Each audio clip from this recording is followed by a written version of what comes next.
So you've got your prefrontal cortex at the front, and in the middle of the brain, you've got what's called the limbic system, which is our primary area focused on safety. Now, if your brain feels unsafe, you can't go for things that make you happy.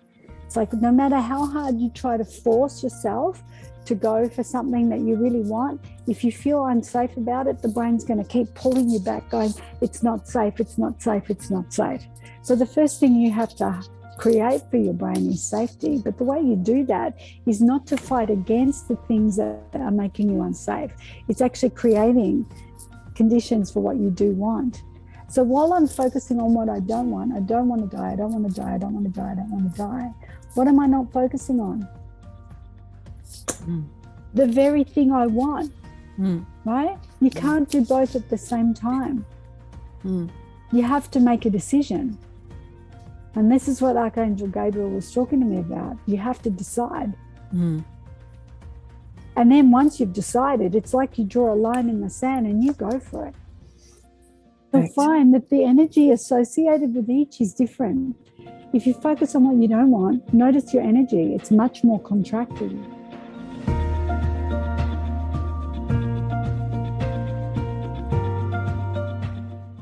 Welcome to the Inner Sanctum online group sessions with Karen Swain. This recording is some highlights from our 2 to 3 hour online sessions where I teach deliberate creation each week, and once and sometimes twice a month we invite a guest teacher to share their wisdom and their work.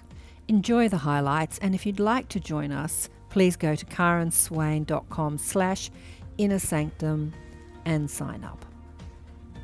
Hello and welcome to the Inner Sanctum online group sessions with our very special guest today, Josie Thomson in Queensland.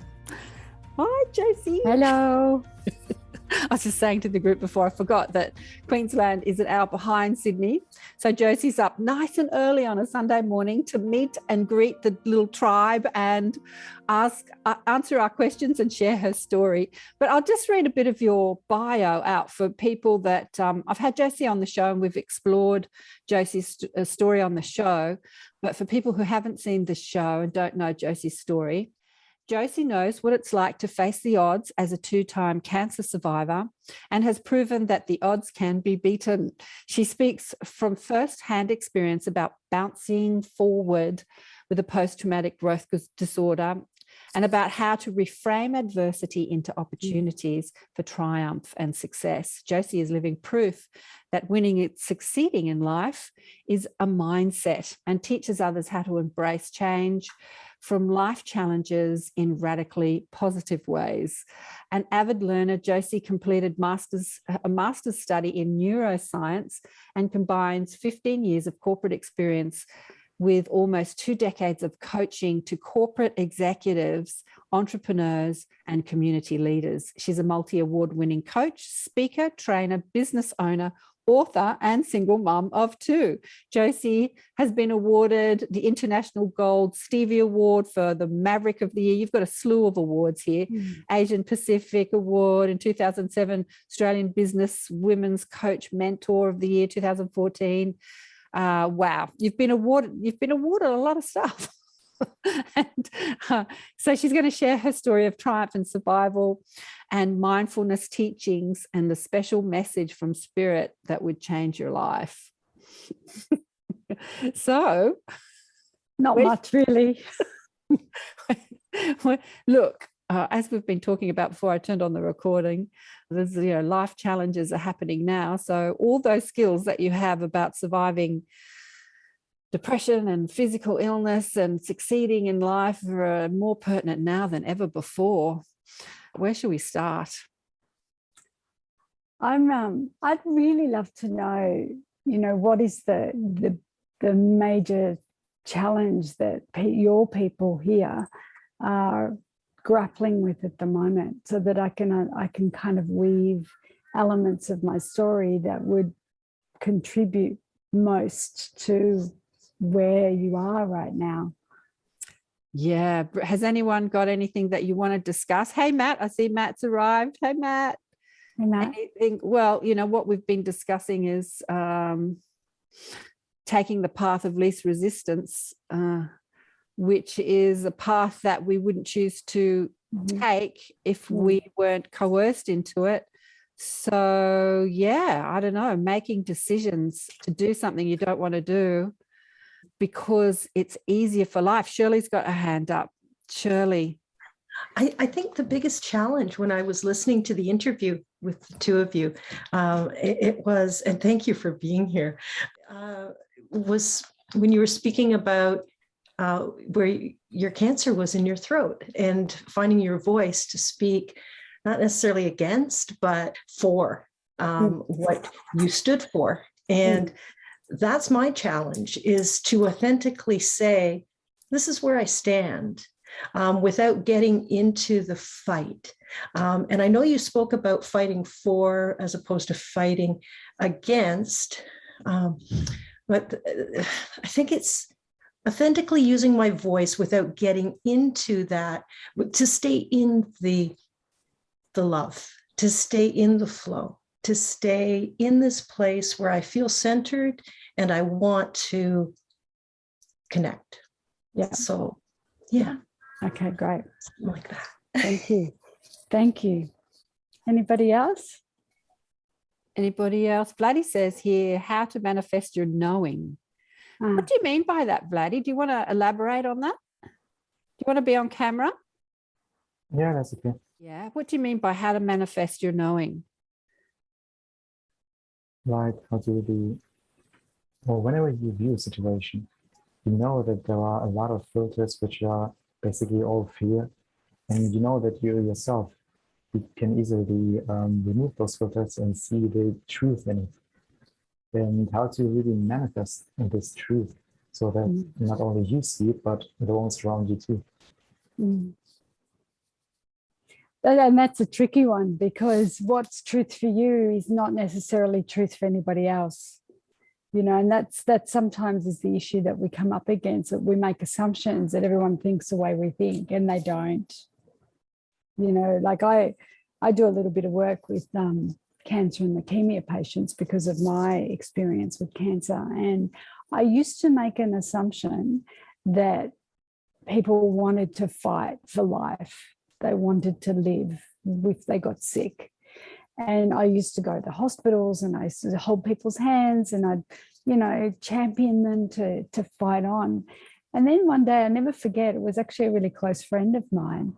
And he was struggling. He was having chemotherapy, and I have views around that, but I have to respect everybody's views that they have for themselves. And this goes back to respecting other people's truths and what's right for them and their path and their journey, and allowing that, even if it's someone that you desperately love, you've just got to allow their path. And I remember looking at him one day and I said to him, do you want to be here? Do you actually want to fight this? And he looked at me and he said, I'm tired. I've had enough. And that's the moment when I realized that I was fighting the wrong fight with him. I was actually pushing my own agenda. And I realized that what he wanted was grace and peace right now, to allow him to transition, you know, with less of that fight in him. And so that's what we worked on the last 4 days together. We just worked on, you know, forgiveness and getting to absolute inner peace and pure, you know, peace within himself, so that when he did exit, it was by choice and he was absolutely ready. You know, he didn't have any regrets. There were conversations that he really wanted to have, and we manifested them. We made those happen without attachment to outcome, because they didn't always go to plan, but at least he was able to complete on certain things that were unresolved and unfinished in his own life, that were causing agitation and aggravation in his body. So, yeah, I'll talk on that, because I think that's really important. Thank you. Yeah. Is there anybody else that wants to share? It was really just to follow on from what Shirley said, actually. When you're in a space that others are totally not in that same space, don't flow like you. And it's that value of bringing yourself back to self and grounded and centered and connecting with yourself again. Yeah, absolutely. You know, I've really found that that's been a necessary thing of late. I think a lot of people, you're absolutely right, Barb, a lot of people are being challenged right now because there's a lot of separation going on. And, you know, when we all know that the highest frequency around is love, and if we stay in that spirit of love, it's connecting, it's all, you know, loving. But right now, people are buying into fear. And when you put love against fear, you know, love is greater, but fear is stronger, right? And there's a different energy. Like I think there was a book Hawkins wrote called Power versus Force. Now, when you think about the energy, the vibration, the frequency of love, that's power, right? But fear is force, you know, and fear is strong, you know. And for those people that don't have that same sense of, I want to call it knowledge, but it's not the word. I think you know what I'm talking about here. Those people that are at different layers of awakeness or consciousness, hook into the fear and it drags them. It's so strong, and it's a lot. It really mirrors back what's going on in the brain. And I really want to start there today. I want to share a little bit about my story, and I really want to share one of the game changer for me was learning neuroscience and understanding how this thing in between our ears actually operates to serve us or work against us. But it's only when you're awake and you've got your own hands on the wheel that you can take charge of what's going on. Otherwise, you're a backseat driver. And those primal instincts for safety are going to take over. And therefore, you're going to get hooked in by that strength of fear, if that makes sense. So I think that's probably where I'll start today, if that's okay. Fabulous. You're actually answering. Matt has a question here. Avoid being pull back into fear and into the 3D world. You're actually answering it. And I'm just going to remind you just to maybe pull your hair back on the. It's just that it gets the microphone. Yeah. Please continue. All right. So I'll start. Okay. So I was brought up in a very strict Italian large family. I'm eldest daughter. And when you're the eldest daughter of a large Italian family, duty and obligation are your middle names. And you learn that, you know, to get your parents' approval, you have to please them and appease them. And it feels good, you know, to get that. And I guess I will just say this in this space, okay? So I know my mother and father absolutely do love me. But I was born before wedlock, and in the 60s, that was actually not favourably looked upon, and so they had to run away. They eloped, so it was a very challenging time for both of them. Whilst they loved me, they didn't necessarily want me at the time. It was not ideal, and then I was not born male. And that was another disappointment. And on top of that, I overheard a conversation that only maybe 10 years ago I recalled, which made a lot of sense to me about why I found it very difficult to accept or receive affection. Whenever anyone started hugging me or wanted to hug me, I would feel this instinct to just, contract. And I could never understand why. From the time I was a little girl, I was aware of it, but could never understand why. And when I was studying neuroscience, I was speaking to my lecturer, who happened to be a psychotherapist as well as a psychologist and a neuroscientist. And he said to me, Josie, knowing what you know about the brain, is there anything that's still unresolved for you? And I said, actually, there is. I said, it's made a lot of sense about why I'm still here, when really, if I'd listened to the doctors, I'd be dead by now.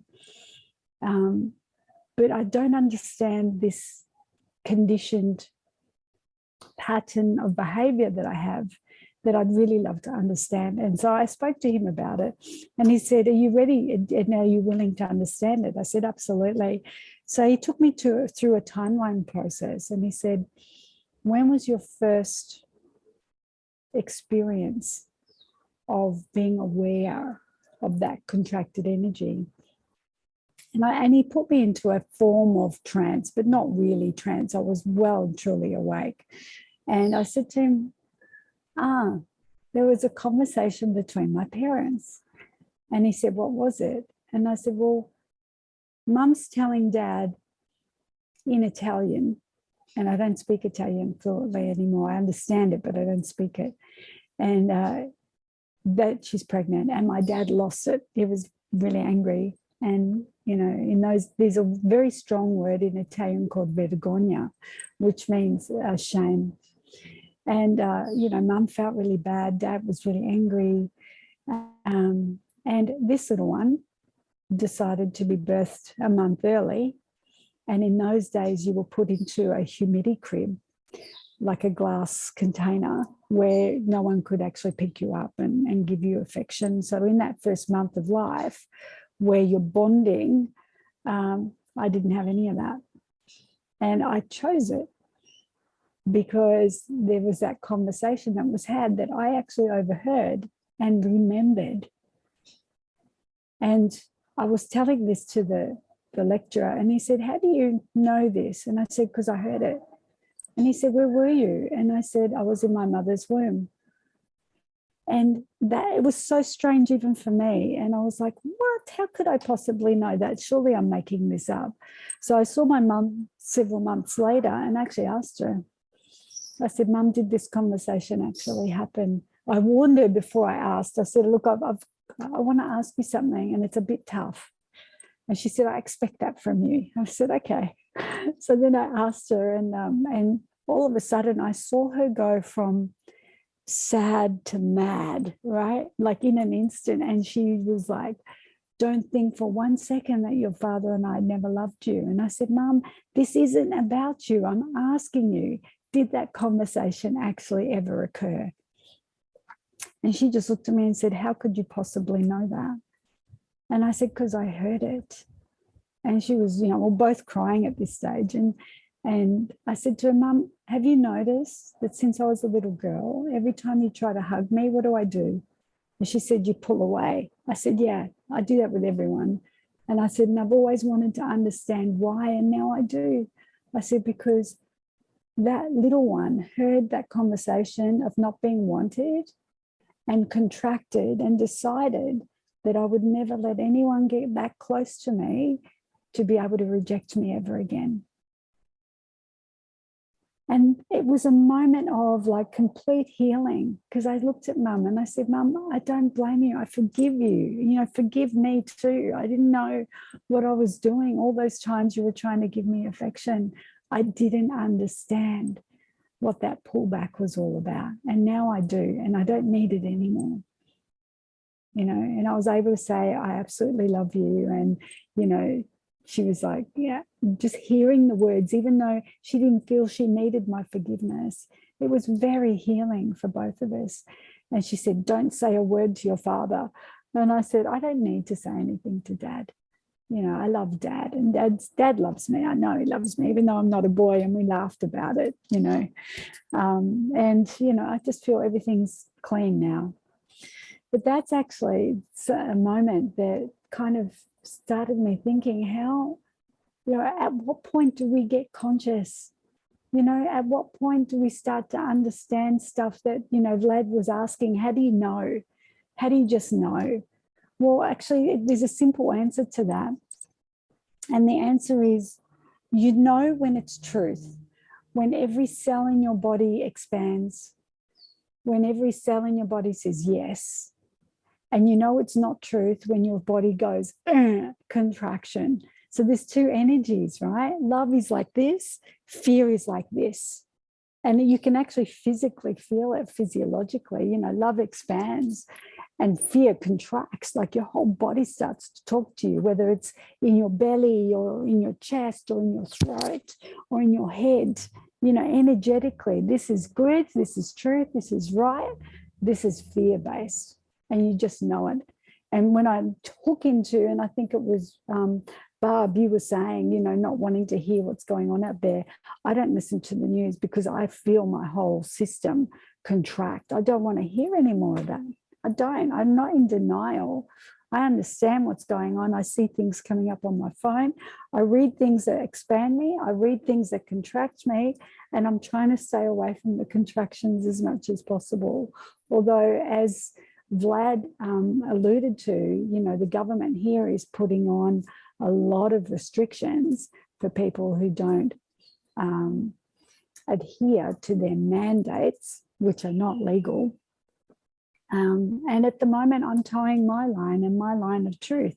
And I'm respecting that. And I'm respecting the decisions that are being made by people that I love and care about around me, as hard as that is. So my daughter, the closest people in my whole life are my daughter and my son. My daughter is fully vaccinated. She works in healthcare. And I remember falling to the ground when she told me. I was just so distressed. And I said, sorry, it looks like an overreaction, but I'm just very sad. And I respect your decision. You know, you're doing what you need to do. And then I thought my son won't do it because he was across all the research that we've been looking at together. And he went and did it 2 weeks ago. And I just had it one day. I gave myself a whole day on my own just to cry. I still feel it. And I have to let it go. I have to.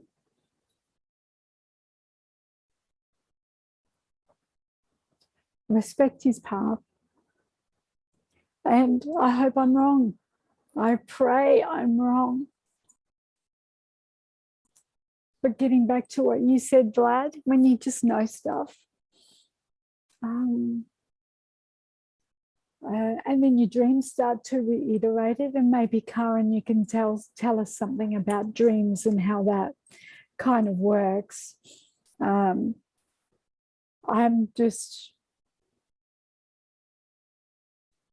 more mindful of every opportunity I have to connect in the spirit of love. And so it's important, it's a test for me now to not go into that fear energy and have that affect, you know, what opportunities I have to connect and do things with my children, because there's a part of me that wants to withdraw because, you know, there's an exchange. We know we're all living energy fields when we're in other people, the presence of other people. I get physically, I feel like I want to be unwell. And he's only had it done a week and a half ago. But when he's sitting across from me, I feel like I want to vomit. And that's energy. Like, I don't know what that is. And it feels really weird and strange, but I know it's affected his field. And I just need to, you know, take a breath, take some water and get a little bit of distance, but still be in the same room with him. So it's interesting times. Like, I'm being challenged in other ways and in constant ways. And all I do is just tune into what's right for me, because that's what I'm responsible for. I'm responsible for keeping my frequency up. I'm responsible for keeping my mindset connected to my truth and honoring that, and choosing to still be an expression of love in the world towards those people that make decisions that are completely different to mine. And that's okay. It is what it is. So I'm kind of bouncing around, but, you know, so I guess I wasn't really conscious of my connection to spirit.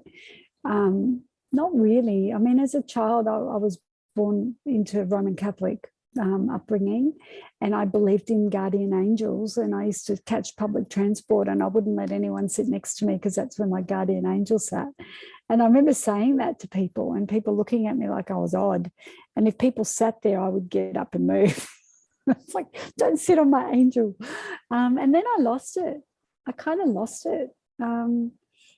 And just entered this 3D world, you know, full on without that spiritual connection, which was religious for me until I turned 24 and I was diagnosed with cancer the first time.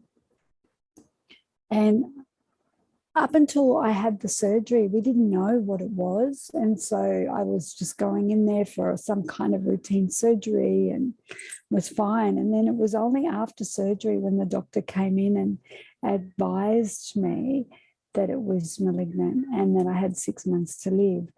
That was the moment where I wasn't aware of any fear whatsoever. It was really interesting. It felt more, it was a very surreal conversation. I was aware, but without any reaction. It was an experience I hadn't had before. Whereas I could see my then husband, who was sitting beside me, fall to pieces, like literally started bawling his eyes out. And I was looking at the doctor and I'd understood what he said. I heard what he said, but there was no reaction. There was just this overwhelming calm within me. And he looked at me really surprised and said, "Do you understand what I've said to you?" And I nodded. And he said, "Do you understand what malignant means?" And I nodded. And then he suggested, "Well, we need to do another surgery because we didn't take everything out. We didn't realize it was going to be cancer. So when can we do that?"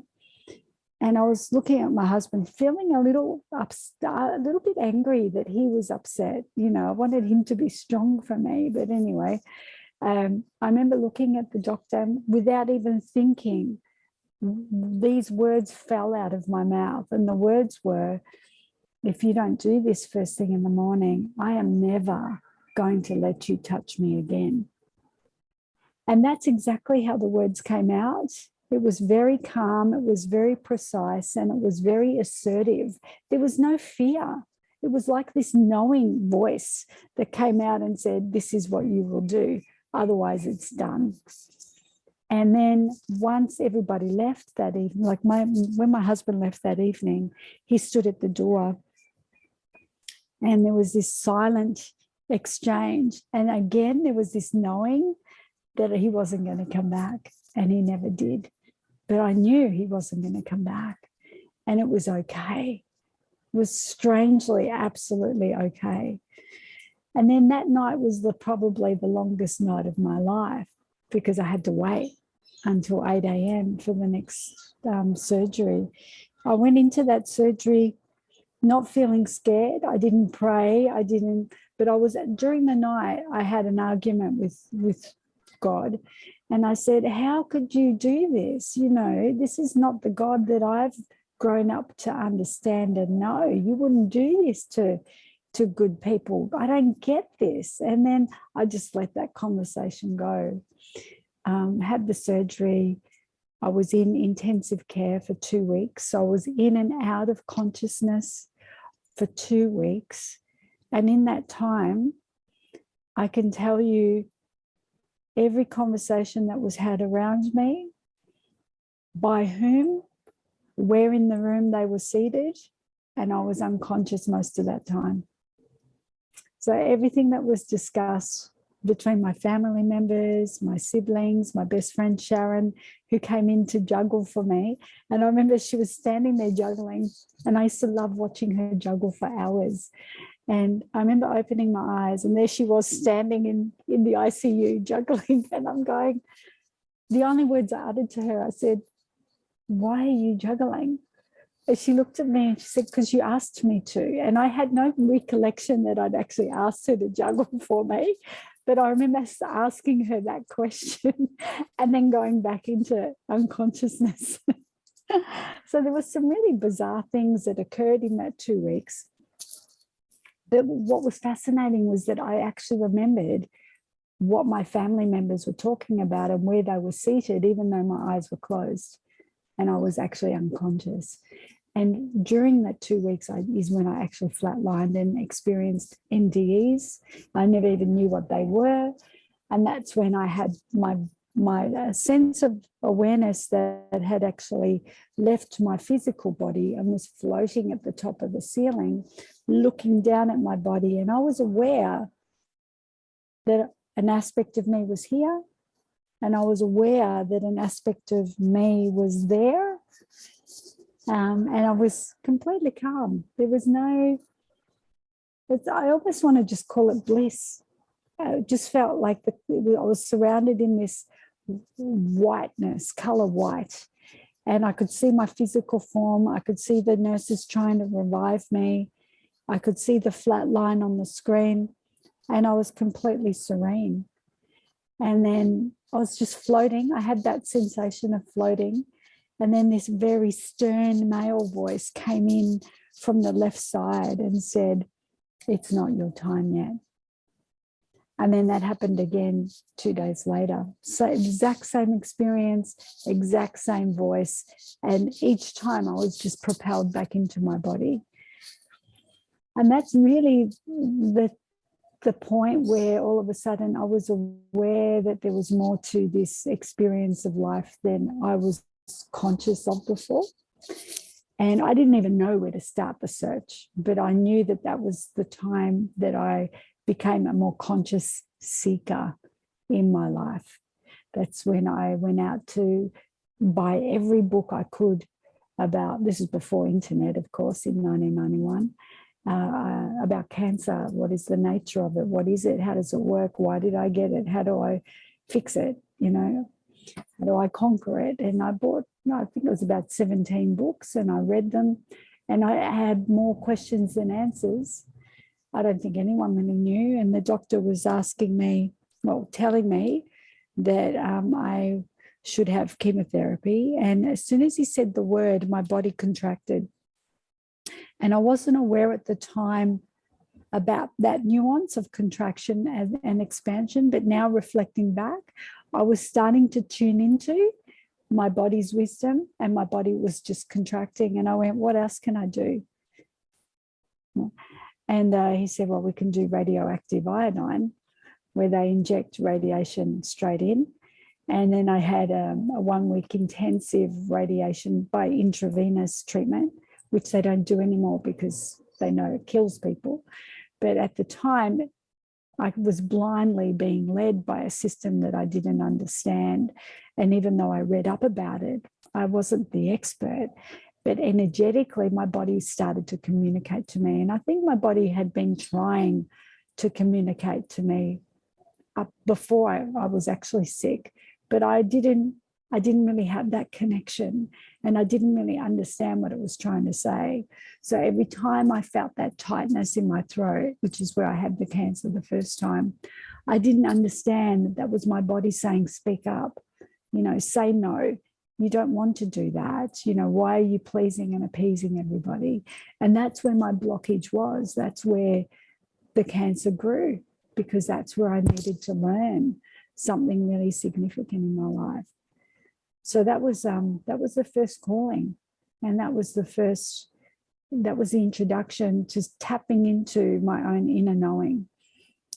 So I had that intensive radiation treatment. The week before I went in for that treatment, I was phoned by BHP, it was a big global mining company. I was based in Melbourne. I worked for them down there. And there was a job opportunity in Brisbane, which I had not applied for. I hadn't even seen it because I was unwell. And the HR manager called me at home and said, why haven't you applied for this job? And I said, well, I'm unwell at the moment. You know, I'm having treatment for cancer. And he said, that's no excuse. Come up and have an interview. So the week before my intensive treatment, I flew to Brisbane. And I left Melbourne. It was a freezing cold, rainy day. And I flew into Brisbane, and it was bright blue skies with sunshine. And as soon as I landed on the tarmac, I lifted the sleeves on my suit and I lifted my face to the sun, and I felt so good. I went and had the interview, and they offered me the job on the spot. And so now I was aware, like I came up here just with curiosity, let's check it out. But now all of a sudden I went into contraction, because I had this battle going on inside my body between my head that said, don't be silly, you need the support of your family, you know, you're going through this tough time, and my heart saying go. And I was like, oh, what do you do? What do you do? And so when I got home, I prayed that night. I said, I don't know what to do. Let me know by morning what I'm meant to do. And I woke up completely calm and knowing that I needed to come So I picked up the phone and I said yes. And that was it. And it was almost like straight away I could feel the expansion when I thought about me and what was right for me. And then when I started tuning into my family and what they wanted, I started contracting because I knew that they were not going to approve. You know, they were scared. They'd organized this priest to come and give me my final rites because they were convinced that I was dying. But there was something in me that went, no, I know I need to go. And I trusted that. I came up here, I changed everything about my life, and I'm still here. If I had listened to the doctor, if I had believed everything that I was told, I would not be here. If I had stayed in Melbourne, I know I would not be here today. I think it comes back to that question that Vlad asked about, you know, how do you know? I think people know in different ways. I've got a girlfriend who's a kinesiologist and does muscle testing. So she'll ask a question and she'll know if it goes straight through, it's okay. And if there's resistance, it's not okay. Like everyone has a different way of doing it. For me, I know my body has been trying to communicate with me for a long time, and I'm much more sensitive now, much more awake, much more attuned to what my body's saying. If my body says you need rest now, I go to rest rather than push through, which was my old pattern. I know that in 2010, when I was diagnosed with my brain tumor, before that, leading up to that, I know that I used to overthink things. I used to overanalyze things. If people ever asked me, how do you feel? I would always answer from a head-based perspective rather than a body or heart-based perspective. And still now, I've got to watch that. And so for me, I've learned that our mental and emotional experience becomes physical. So when we start contracting in different areas of the body, that's where our healing needs to occur. So, you know, base chakra type dis-eases are usually primal factors around your birth family, anger related, you know. For me personally, it was throat, speaking up, head, get out of your head and start sinking into the wisdom of the heart. So they were the major ones for me.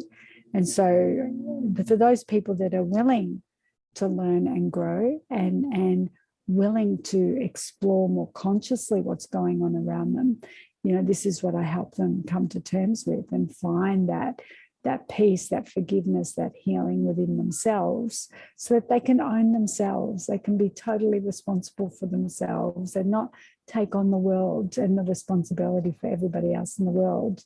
And like even with my children, it's like I birth them, I don't own them, and they have their own paths and got their own journey, and I have to respect that. And I'm responsible for mine. So I need to keep my frequency up and continue to be that source of love and light in the world, because that's what I choose to be. I mean, my parents, even to this day, still feel that I ran away from them. They didn't see me as moving towards my healing or moving towards something. They saw the other side of it, me leaving them. So it was a kind of like a bit of a betrayal to them. Because they wanted to keep me safe, you know, as a parent, we want to keep our children safe. Someone's sick, you want to look after them. And as a parent, it's really difficult to usurp that primal, calling that we have, you know, to these little ones that we birth into the world. And even though they grow up, I don't think they ever stop, you ever stop referring to them as your children, even though they're adults, you know. And that love is unconditional. As you know. And so for me, I do know what that feels like, absolutely, for them now. And I've actually had the conversation with them and said, I know that you've seen it from the perspective of me leaving you, but I also want you to consider that that's not what I was focusing on. I was focusing on getting well. And I knew that for some strange reason, the sun was calling me. And I get to sit outside in the sun every day for 10 minutes. And that is my resourcing. You know, that is literally me just I feel so at ease, so at peace, so well when I'm sitting on the grass and just soaking in the sun. And I do that every day, and I feel so blessed. But I also know that my parents have ache in their heart, and I feel sad about that, but it's not my responsibility. So I keep them close in other ways. I speak to them every day. I tell them I love them often. And so I do what I can to channel that love towards them, even though they desperately want me physically home with them.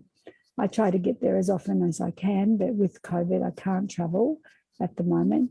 Even with an exemption, it makes it really difficult. And my son is going to graduate from university in January. I can't even attend that. So I know it's temporary, and I know it will pass. But these things occur as a one-off, and it's like, well, am I willing to compromise that? Am I willing to not be there on that really one important day that means so much to him? And, you know, this is where my own sense of alignment and integrity is being questioned, because that's a tough call, because I love him beyond anything, but I'm not willing to have a vaccine for it because it doesn't feel right for me. Yeah. And so that's me respecting his decision, and he's going to have to respect mine. And I know he won't like that. Yeah. And, you know, I'm risking disappointing the person I love the most in the whole world. But that's what's going to happen. Yes. Unless the landscape changes, and who knows what's around the corner. You know what? That's exactly right, Barb. You know, like they're saying these mandates are in place until the 17th, and then the 17th, the borders open. And I've just got a feeling that a lot of things are going to become evident, that things will be revealed, that things are being challenged, and they're being challenged with peace, you know. So I'm just holding space for possibility. You know, what's meant to be will be. I'd like to be there. I can be there virtually. Right? It's not the same, but I can still see it online, and I can still participate online, which is new. So, you know, we'll just take one day at a time. It's interesting, because the other thing I thought too, when you were saying, Josie, how you did that radiation treatment, and you said they don't do that anymore because that can kill people. But, you know, then I guess what's happening now could have an adverse effect or not too. However, you know, you're here, you're fine. So it's like, it's tricky, isn't it? It is tricky. It certainly become mind games, can't it? And, absolutely. You know, absolutely. Our faith gets tested all the time. And I've done a lot of work. I've done a lot of work since then. I've really built my own connection to spirit. I meditate every day. That's something that I've cultivated since moving up here and having that practice. I'm still learning to, everyone connects to that wisdom in different ways. You know, Karen's been helping me a little bit too. Some people see, they're clairvoyant, you know, some people hear, some people sense, and I sense, you know, I just know my body is the channel for me. And so when something's right for me, my body tells me swiftly. And when something's not right for me, my body tells me very swiftly as well. So just becoming really sensitive to the awareness of being inside this physical form, and what is the energy telling me? I don't have to see, I don't have to hear. I just know through that sense, that sentience that I have. And everyone will get it differently. Maybe, Karen, you can say something to that. Throat. I totally I totally get the throat chakra thing. It's something that I've been struggling with my whole life, and still I speak my truth. I have a podcast show, you know, I'm speaking my truth all the time, and yet I still get every single time, and I'm getting it now, every single time I speak a truth that I know is not going to land with people who are well and truly entrenched in another truth, which is a third dimensional truth. I get this like fear arising. And I know that that's lifetimes of being persecuted for speaking outside the box. And it's something that many light workers and starseeds and people that come to me speak about, that fear of, we had a meeting at David's place the other day, a young girl who's losing her job because she's not going along with the mandates. And she's a healer. And I'm just having this conversation with her and, over a cup of tea. And she's like, I'm scared to step out as the healer. It's much easier to have the corporate job and have the corporate paycheck, coming in every week. And I'm scared of ridicule and I'm scared of being judged. And there is this fear of being judged and ridiculed. And here we are at that very same moment. So this is what we're being asked. And many people can't do it. And I totally get it that they can't do it. And then they'll get another opportunity to do it. Do you stand up for a new world, or do you continue with the old world? So we're being shut out of the old world. And personally, for me, that's not a problem. I'm happy with that. My neighbor said to me, feel so sorry for you. You can't go shopping and you can't do this and you can't do that. And I said, I'm not concerned at all. I don't need anything, I don't need anything. And if I do, I'll buy it online.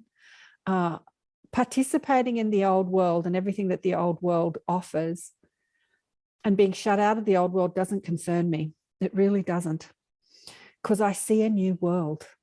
I see a new world. And when I was at the rally last weekend and I was watching it yesterday, so do millions of other people who aren't even spiritual, but they are willing to stand up for what they believe in, even though it's going to shut them out of the old world.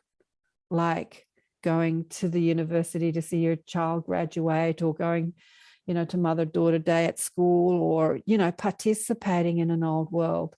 And what we're being asked to do is to create a new world, because that old world is crumbling. So this decision that we're being asked to do at the moment is not a decision about health at all.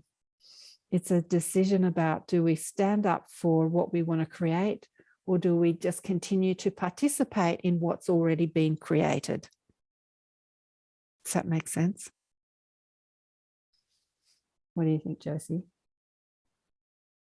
I think it's really getting to the heart of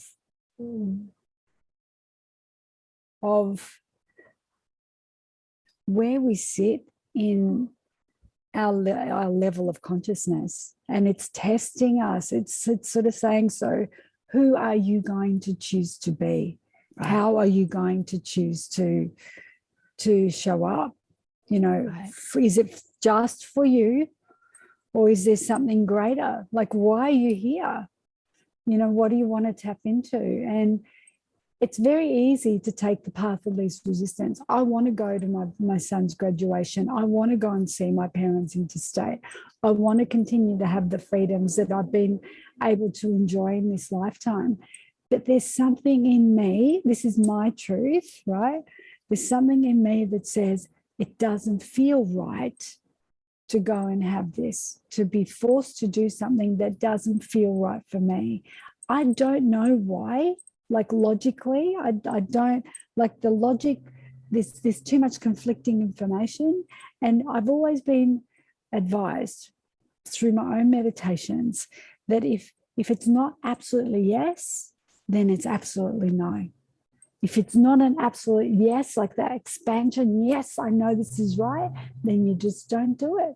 Because every time I go against it, I know that, that inner loving guide, the voice of the wise advocate that I call it, comes back and says, see, I told you. And, I think I've got to 54 now, and it's like, I want a life of no regret.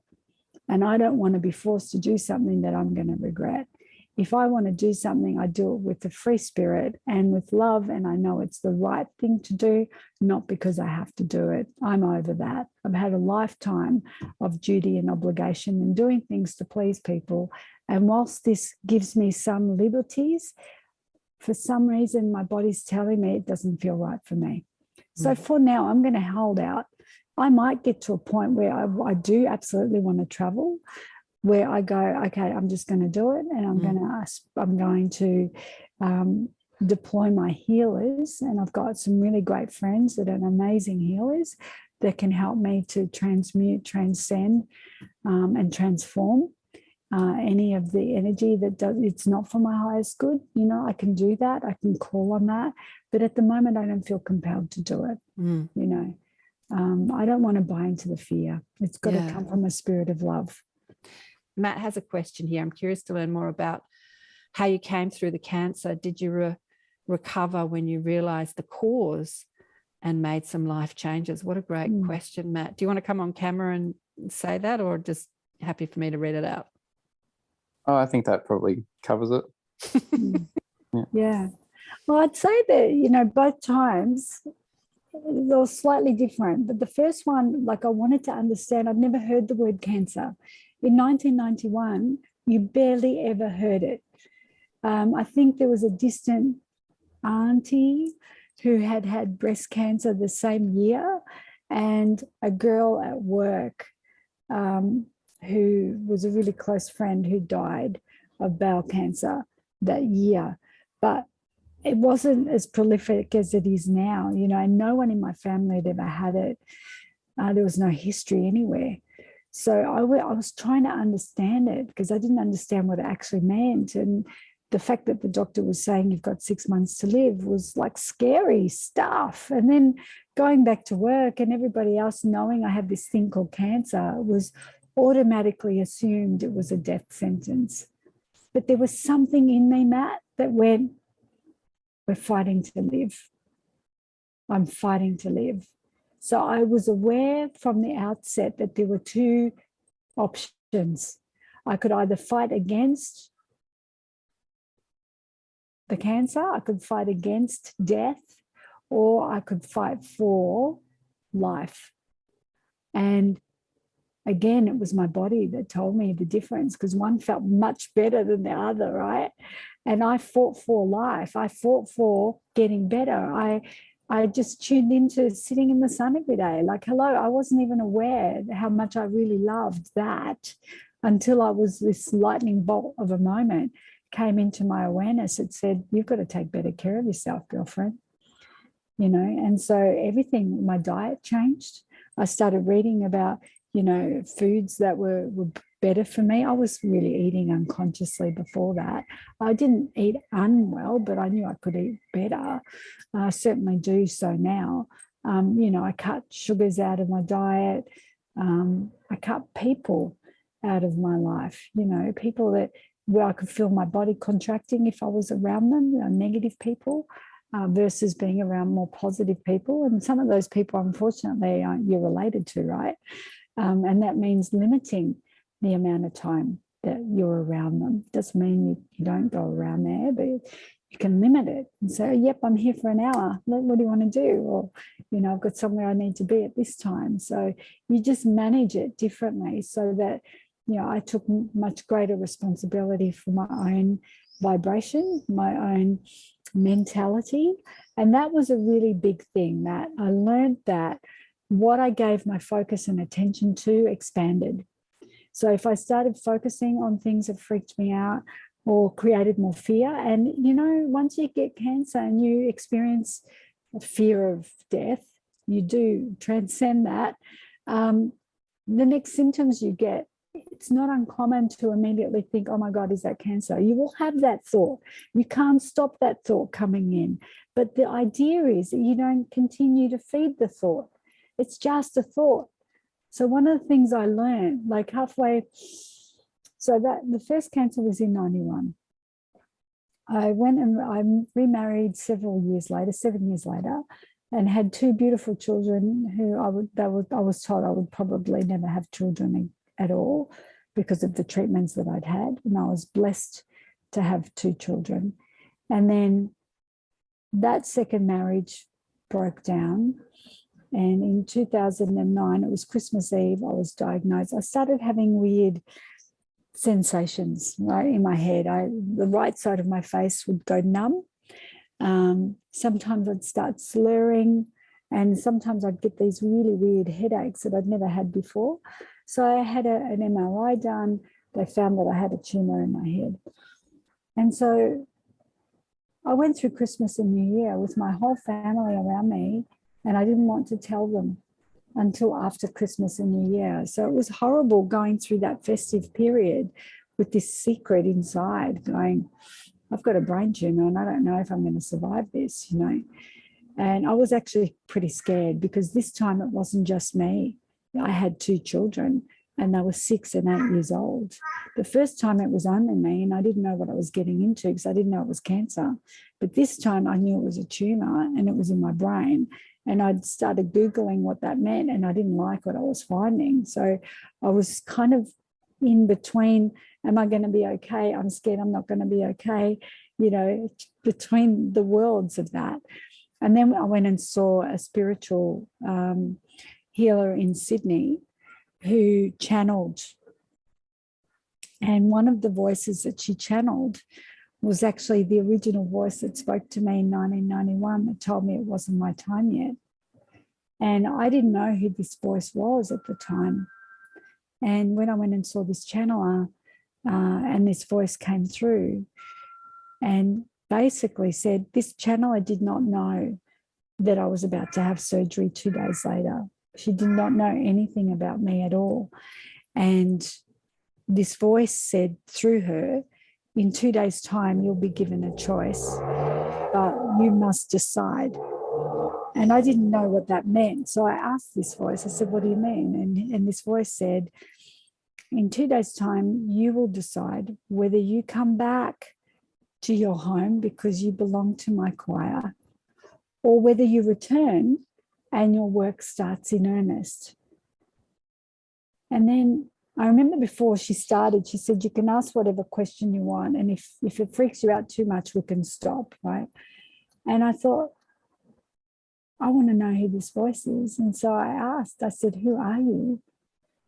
And the voice said, Archangel Gabriel. And all of a sudden, like all the hair on my body just stood up and I just knew, you know, that knowing. I knew it was Archangel Gabriel and I cried and I was like, okay, that makes sense, the messenger. And after that session, I still didn't know which way I was going to go. I still didn't know whether I was going to choose or decide to return or whether I would choose and decide to remain. And I remember waking up and when the doctor came to see me and I had the follow-up meeting, you know, he said, I'm really curious, I need to ask you something. And I said, what's that? He said, when we gave you the anesthetic, you said something and I want to know what it means. And I said, what did I say? And he said, you said, I've decided. And I did not recall actually saying those words at all because I'd still gone into surgery unsure which way I was going to go. I had given away a lot of my valuables and belongings. I got my will drawn up. I bought puppy dogs for the kids just in case, you know, I wasn't going to make it because I wasn't clear which way I was going to go. But clearly going into anesthetics, some aspect of my consciousness made that decision. And then when I came out of that, I couldn't walk or talk properly for 6 months, but I had learnt enough studying neuroscience about this concept called neuroplasticity, which basically means you can rewire and reprogram the brain. So I actually knew what to do. So even when the doctor's kind of looking at me going, I'm not sure that you're going to be able to walk or talk properly again, I'm glad I couldn't talk because what I would have liked to have said probably wouldn't have been very pleasant. I just got determined. I came home probably for a couple of weeks. I was pretty angry because I was just frustrated. Like I wanted to get words out and the words weren't coming out properly. I wanted to move my body. I wanted to walk and my body wasn't responding. And I remember sitting outside one day and I just surrendered. I was so angry and then I just let go. And it was just this beautiful peace beyond the anger when you just surrender. And I just went, oh my goodness, you know, this moment is so perfect. I was sitting on the grass, I was in the sun, and I could see every blade of grass, and it was just like, wow, this moment is a miracle. And then all of a sudden my mindset changed. My mindset started focusing on rehearsing what life is like with speech fully repaired, with my capability back. And I could see it in my mind's eye. I could rehearse it. I was seeing it and rehearsing it over and over and over and over again. And what I've learned through neuroscience is that when you're trying to break a habit, you never, ever, ever, ever focus on stopping what you're trying to break. You have to focus on what you want to start, right? You have to focus on what you want, and you have to repeat it, and then you have to catch yourself getting it right. And every time you get it right, you acknowledge it. It's like positive affirmation or reward to the brain to do more of that. So in order to create a new habit, there's 4 things. You need to focus on the new, you need to repeat, you need to give yourself positive reinforcement, and I can't remember the 4th one right now, but they're the 3 primary things. Focus on what you want, repeat, repeat, repeat, and give yourself positive acknowledgement or reinforcement every time you get it right. And after 21 reps gets it in the brain as a wire, and then 3 times 21 hardwires it in. So it becomes more of an unconscious pattern when you've done it, 63 times. But that's how you transform habit and behavior. So it's about getting intentional. So for me, the second time healing this was about deciding again what I wanted. And I wanted to be well. I wanted to be able to speak. I wanted to be able to walk freely. And I just got determined and I did it. Now, can everybody do it? No, I don't think so. But if there's a chance of it, I can show you how to do it. Oh my God, that just needs to be reiterated. Don't focus on what you're trying to overcome. Focus on what you want. It's actually hard. It's impossible to stop a habit, because that very act of saying, I'll do it in a practical way. I say, I've got this and I've got this. This is what I don't want. I don't want to die. I don't want to die. I don't want to die. I don't want to die. This is what I want. I want to live. I want to live. I want to live.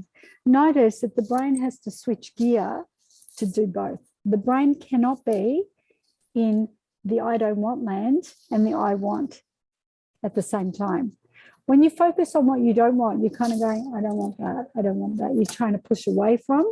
And that is the domain of the brain. That's what the brain is wired for, to actually know what you don't want, because that's our primary safety mechanism, right? We are born with this instinct to know what we don't want to keep ourselves safe. And that's actually a good thing, to know what you don't want.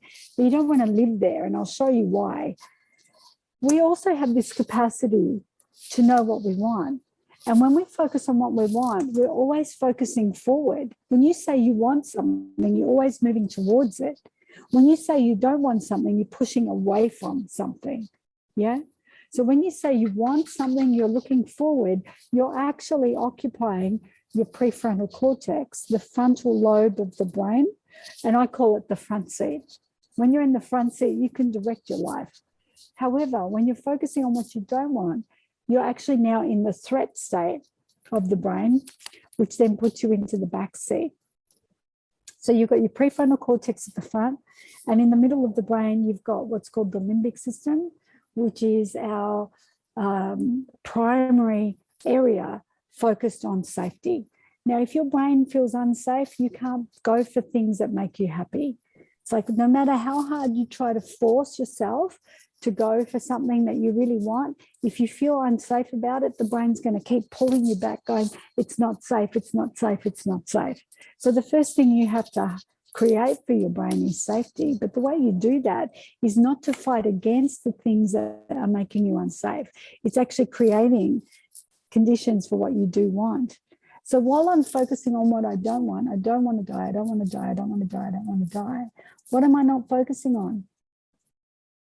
the very thing I want, right? You can't do both at the same time.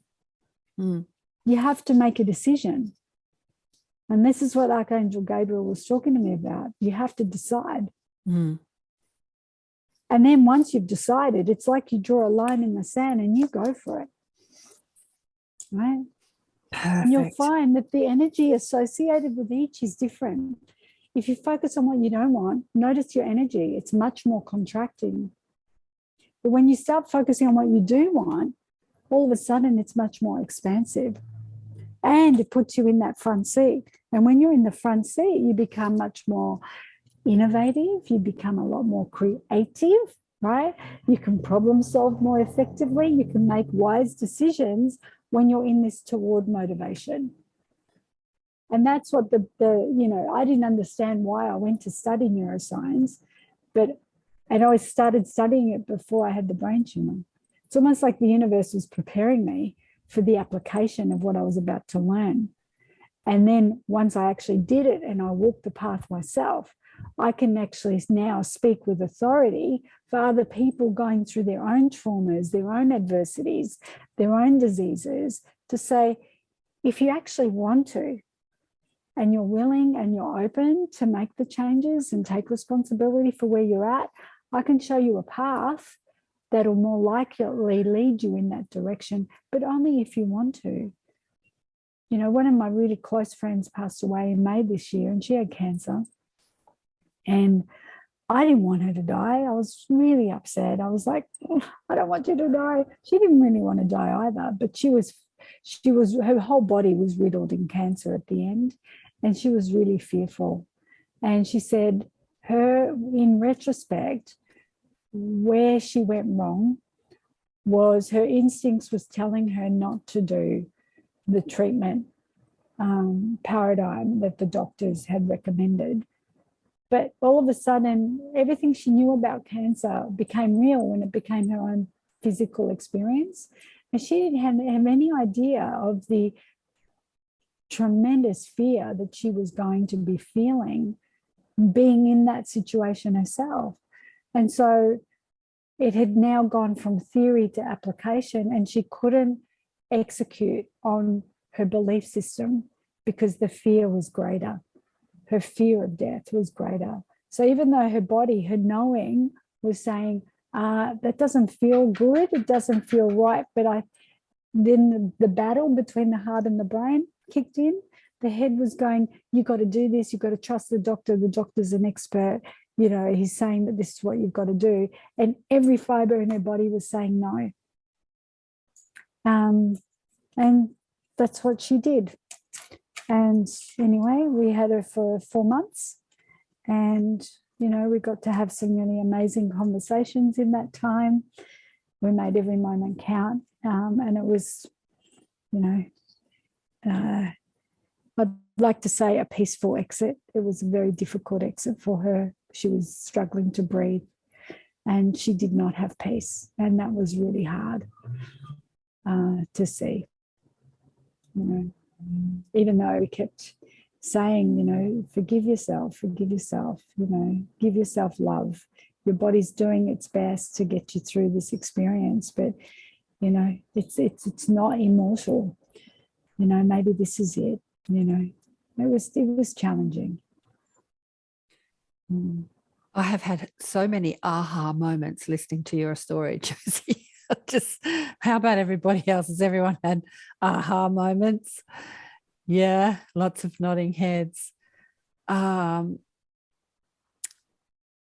We need to put that, you know, like the choice between focusing on not wanting to die and focusing on want to live seems like a big choice. But what you said about focusing on what you want instead of focusing on what you don't want is in every choice we make, even the little choices, like even choosing to eat the chocolate cake or not eat the chocolate cake, you know, like I'm just thinking, I had a conversation at Eddie's place the other night about wanting to lose weight and not doing anything about it. But I keep focusing on, like, I don't want to be this fat. I don't want to be this fat. I don't want to be this fat, instead of focusing on, Well, I want to feel healthier. I want to feel healthier, you know. So I've been doing the exact opposite of what I teach, which is a classic. I'll tell you a funny story. One year, it was, I think my son would have been maybe 5 or something, and we're driving in the car, and it was around New Year, and Kyle and Jackie O were on the radio, and they're a big, radio announcement group, and they're quite popular, and they were talking about New Year's resolutions, and he was saying, I have the same New Year's resolution every year, I'm still fat. I don't want to be fat, and I'm on diets, and I do this, and I hate this, and I hate that, and and I don't understand why I'm still fat, so please call in and share with us what your New Year's resolutions are going to be. And my son's in the back seat, and he goes, Mummy, why don't you ring and tell him why he's still fat? And I went, oh, Harrison, I can't do that, He's going, yeah, we can. And he took my phone and he rang, and he got through the little shit, and they're going, and he's like, hello, my name's Harrison, and my mum can tell you why you're still fat. And this is on the radio. Oh my gosh, okay. And so anyway, Cole gets on and he goes, well, get your mum on the phone. So mum has to pull over on the side of the road. And he says, okay, so your son tells me that you can tell me why I'm still fat. And I said, well, studying neuroscience, the fundamental principle is that wherever you focus your attention on, where focus goes, energy flows, right? So you amplify the very thing that you focus your attention on. So if you focus on being fat, you're actually attracting all the conditions to manifest and reiterate the very thing that you're focusing on, which is not, which is being fat, not wanting to be fat. So what you've got to start focusing on is what you want. So what is it that you actually want? And he's like, oh, I've never thought about that. I said, it's actually harder to think about because our default system is to know what we don't want. We actually have to get conscious and to shift gear and take responsibility to focus attention on what we do want. And that's where our will gets tested, right? And so anyway, then it goes to commercial break. And it comes back from commercial and he goes, we did some research over the break, and you know what? The Dalai Lama agrees with Josie Thomson in that we have to focus on what we do want. And I'm like, I got it right. The Dalai Lama agrees with me. So that was pretty cool. Congratulations for getting on mainstream radio, especially those crazy, stupid radio shows. Fantastic, Josie. Congratulations for putting that message out. Oh, congratulations on radio. But think about it, for everybody that's here now, think about in your life right now, think about some of the things that you're challenged by, that you're battling, that you're struggling with, and notice what you're focusing on. Just think about what you think about. And you probably find that you're thinking about what you don't want to have happen. And if that's the case, please do not feel wrong or bad about it, because that's how the brain is wired to behave. What you need to do is learn how to work with the brain. And so the way to do it is don't get mad with that thought, because if you do that, you give it more energy.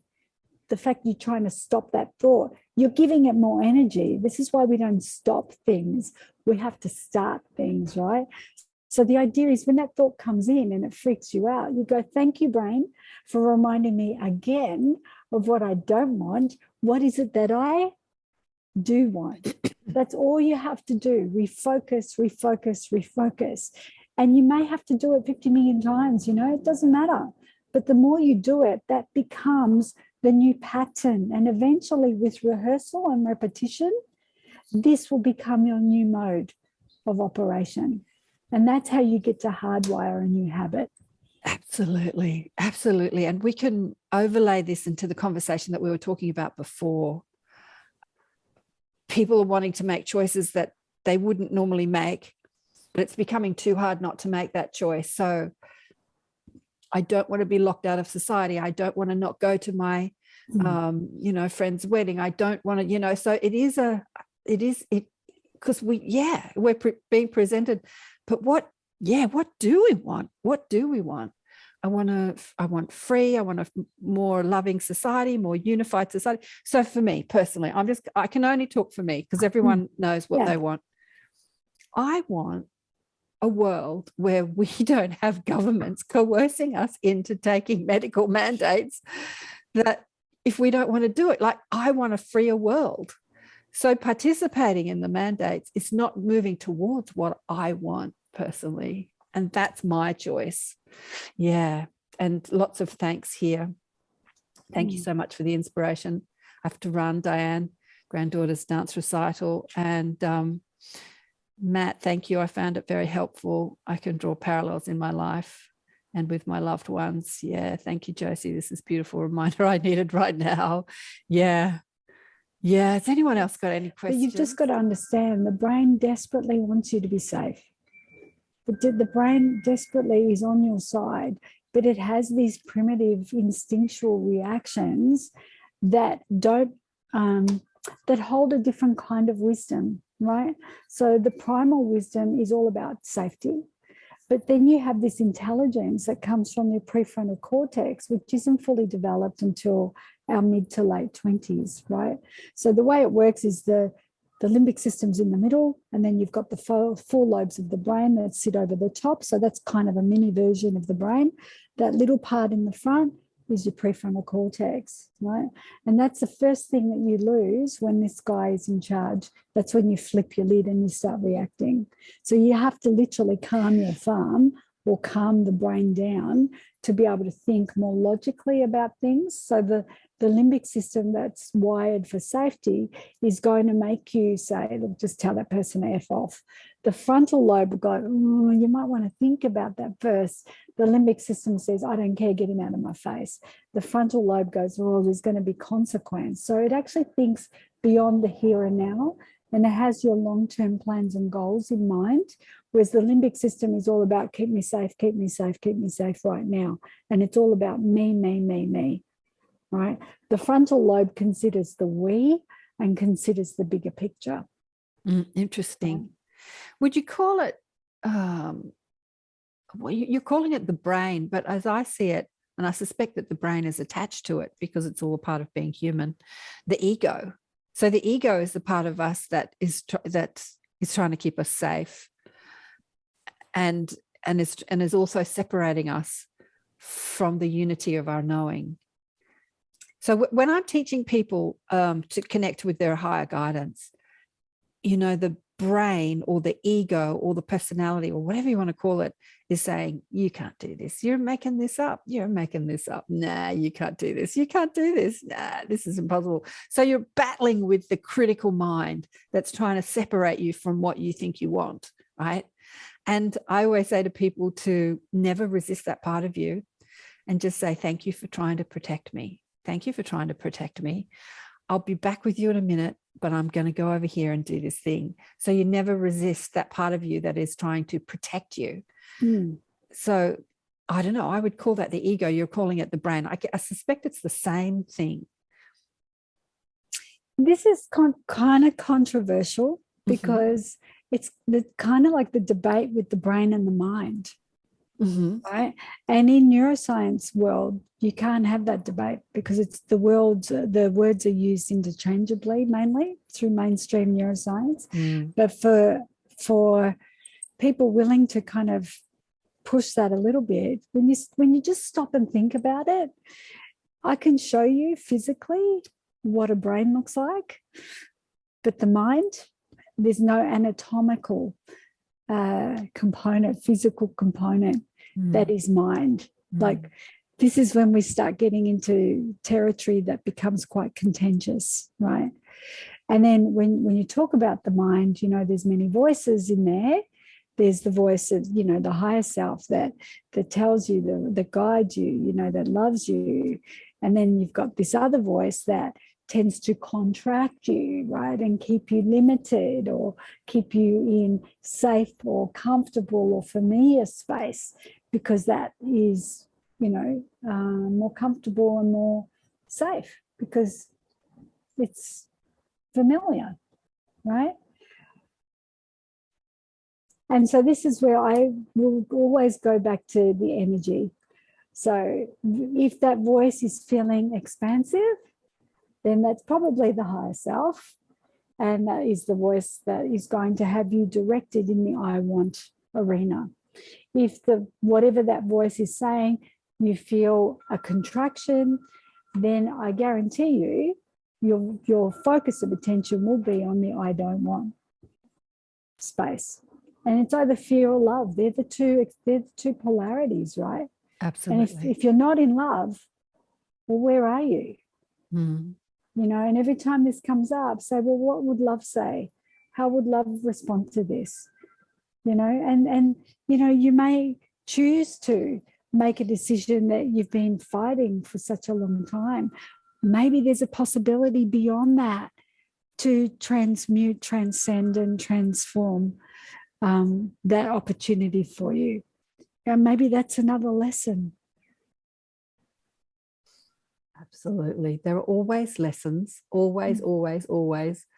And when we don't get the lessons right, we get infinite opportunities to try again over and over and over and over. Even, and as I'm thinking about your girlfriend who's just left her body, even those opportunities happen lifetime after lifetime after lifetime, because life isn't about one life. Life is a continuum of infinite possibility and infinite choices and infinite chances to choose again, to make a different choice, to make a different choice, to make a different choice. It's like we're given this beautiful earth experience. This beautiful earth experience gives us this playground of contrast through which we navigate and make choices, right?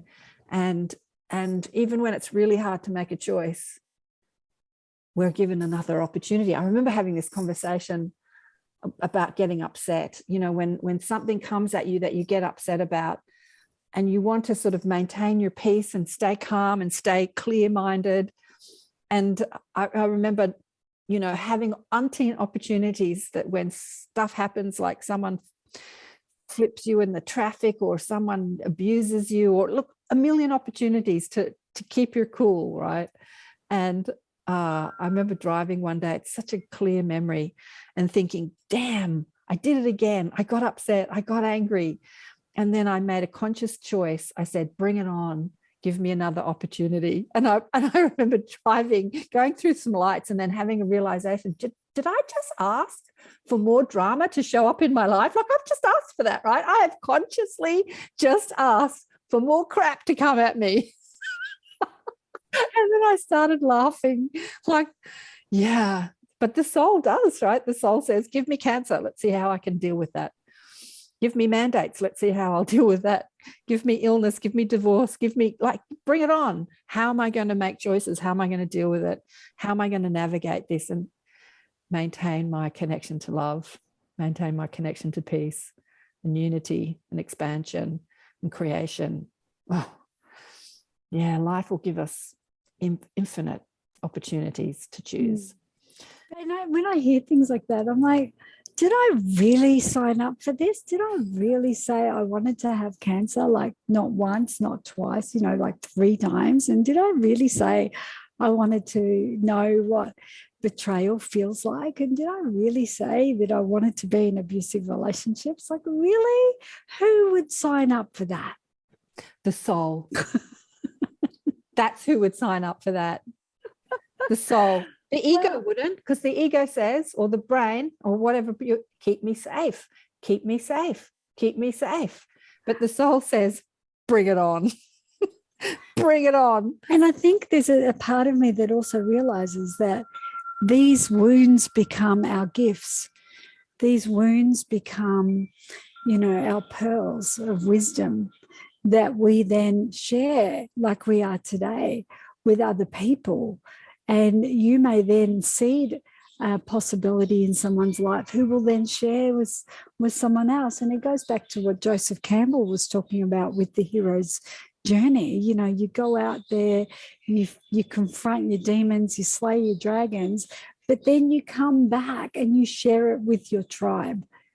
And it's about that upliftment of your tribe, not just for you. And I feel that everything that's happened to me, actually, I realize now has happened for me, to enable me to assist others in ways that I couldn't if I hadn't have walked the path myself.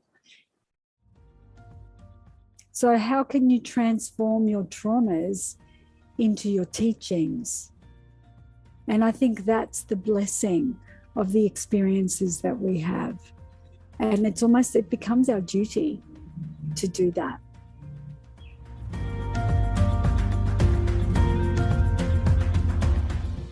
Do you want to share where people can interact with you further? Yes, so go find me on Facebook. So it's just Josie Thomson, no P. You can find me on Instagram. You find me on LinkedIn. You can go to my website. I've got a few things there you can tap into. I do free mindfulness meditation practice every Monday. That's something you might like to check it out. A midday Brisbane time for 15 minutes every Monday.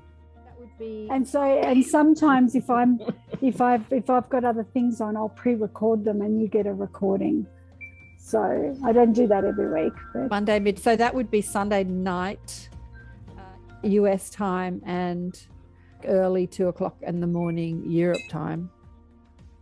You've blown us away as usual. You're just awesome. stay well, everybody. Thank you so much. Thank It's you. wonderful. Thank you. Bye. Thank you. Bye-bye. Nice to see everybody again. You too. Thank you. Thanks, beautiful. It's been amazing. Big love.